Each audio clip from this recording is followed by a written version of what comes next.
చేస్తారు అంటే వాళ్ళ నైజం అది. వాళ్ళు గతంలో కూడా చేశారు కదా, మనందరం నిలబడబట్టి ఈ రోజున మనం ఎదుర్కోగలిగి ఇంత కుటుంబ ప్రభుత్వం స్థాపించగలిగి. అందుకని ఇవన్నీ నేను ఏంటంటే తాటాకి చెప్పులే అనుకుంటాను. భూ సమీకరణ రాజధాని మీరు మొత్తం ఫస్ట్లో వ్యతిరేకించారు, ఇప్పుడు కూడా మొన్న కూడా క్యాబినెట్లో మీరు కొంత డిస్కస్ చేయండి, వాళ్ళని కన్విన్స్ చేయండి అని చెప్తున్నారు.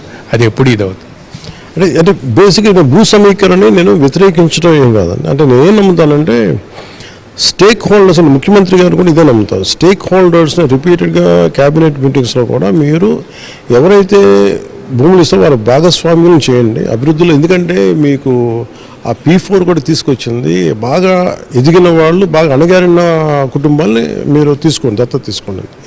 మరి అలాంటి ఆయన ఎందుకు రాంగ్గా ఉంటుంది? కాకపోతే ఏంటంటే నేనేం చెప్పాను, డెలిబరేషన్ ఎక్కువ చేయండి అని చెప్పాను. ఆ ప్రాబ్లం అంటే నా బాధ్యత ఏముంది అంటే మేబీ నేను అంటే నాకు ఎజెండా ఆ రోజు వచ్చింది కాబట్టి వెంటనే వేరే టైం లేక డిస్కషన్ లేదంటే కూర్చోబెట్టి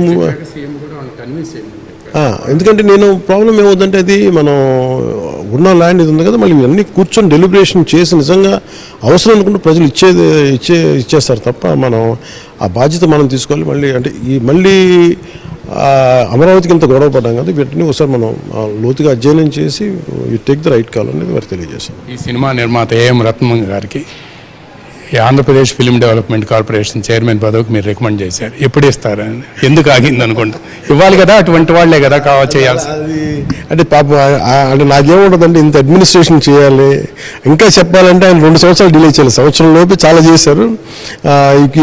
ఆయనకుంటే ఇబ్బందులు కూడా ఆయనకి ఏమన్నా తెలియదు, కానీ నేను ఫైనల్గా ఒక సరైన నిర్ణయం తీసుకుంటానని నేను అనుకుంటాను. థ్యాంక్ యూ అండి, బెస్ట్ ఆఫ్ లక్. సినిమా బాగా హిట్ కావాలని, తర్వాత చరిత్ర కల్చర్ రెండు కూడా కాపాడాలని. Thank you so much.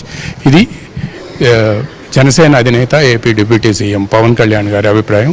Harihara Veeramallu cinema కల్చర్తో పాటు సివిలైజేషను, అదేవిధంగా మన నాగరికతను, వీటన్నిటినీ కూడా తప్పనిసరిగా జనానికి తెలియజేయాలి, చరిత్రను తెలియజేయాలి అనేది కూడా ఆయన స్పష్టంగా చెప్తున్నారు. వైసీపీ తాటాకి చప్పుళ్లకు బెదిరేది లేదు అని చెప్తున్నారు. దీంతోపాటు హరిహర వీరమల్లు చిత్రంతో పాటు ఓజీ పూర్తయిపోయింది. అదేవిధంగా ఉస్తాద్ భగత్ సింగ్ కూడా ఇంకా 5 days పనిచేస్తే అది కూడా పూర్తవుతుంది. ఇక దాంతో సినిమాలకు స్వస్తి చెప్తాను అని నేను చెప్పి పవన్ కళ్యాణ్ గారు చెప్తున్నారు. వీడియో జర్నలిస్ట్ రాంప్రసాద్తో రామారావు, ABN ఆంధ్రజ్యోతి, జనసేన కార్యాలయం నుంచి. మీటింగ్లో వచ్చినప్పుడు మేము కోరుకుంది ఏంటంటే వాళ్ళు చెప్పింది నాకు కాన్సెప్ట్ ఒకటి నచ్చింది. ఒకటి కోహినూర్ని ఢిల్లీ పీఠం మీద కూర్చున్న మన ఔరంగజేబ్ ఆసీనుడై ఉన్న నెమలి సింహాసనం మీద ఉన్న కోహినూర్ వజ్రాన్ని తీసుకురావడం.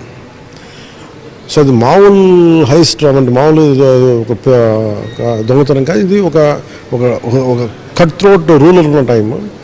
అది కూడా కొల్లూరు వజ్రం ఎక్కడి నుంచి వచ్చింది, ఆ సిగ్నిఫికెన్స్ ఏమి వచ్చిందంటే మన కొల్లూరు దగ్గర నుంచి వచ్చింది. కథ కొంత నేపథ్యం ప్రారంభం మచిలీపట్నంలో నడుస్తుంది. అప్పుడు మోస్ట్ బిజియెస్ట్ పోర్ట్ అది ఒకప్పుడు. సో కొల్లూరులో దొరికిన వజ్రం తాలూకు ట్రావెల్ ఈరోజు మన కొల్లూరులో దొరికిన వజ్రం ఈ రోజున లండన్ మ్యూజియంలో ఉంది. విక్టోరియా రాణి కిరీటం పైన ఉన్నది ఈ రోజున ఇక్కడ ఉంది. సో ఆ ట్రావెల్ని ఇంట్రెస్టింగ్ ఉంటుంది, ఎన్ని చేతులు మారింది. సో ఇదేంటంటే ఇది ఒక కులీ కుతుబ్ షా ఔరంగజేబ్ మధ్య జరిగే ఈ వన్అప్మెన్షిప్లో మన వజ్రం మనకు కావాలనేది ఇతనికి ఇవ్వబడుతుంది. సో నాకు ఆ డ్రామా నచ్చి దాన్ని ఫస్ట్ ఐ యాక్సెప్టెడ్. సో దీని వెనక చేసినప్పుడు నో పొలిటికల్ మోటివేషన్. నాకు ఎన్ని వచ్చిందంటే it's period film, 1, 2 action adventure, kind of entertainment. So నేను కూడా నాకు తెలియదు ఎలా ఉంటుందో, నేను పీరియాడికల్ కాస్ట్యూమ్స్ ఎలా ఉంటుందో నాకు తెలియదు. ఇవన్నీ ఒక ఎక్స్పెరిమెంట్ చేయడం నాకు ఒక అవకాశం ఉంటుందని చేశాను. సార్, ఈ సినిమా మనం పోస్టర్ చూస్తే బ్యాటిల్ ఫర్ ధర్మ అని ఉంటుంది. మీరు హిందూ ధర్మ ప్రచారం కోసం విస్తృతంగా చెబుతున్నారు, మీటింగుల్లో చెప్తున్నారు, మీరు ప్రయత్నం చేస్తున్నారు. తర్వాత ఇందులో సినిమాలో ట్రైలర్ చూస్తే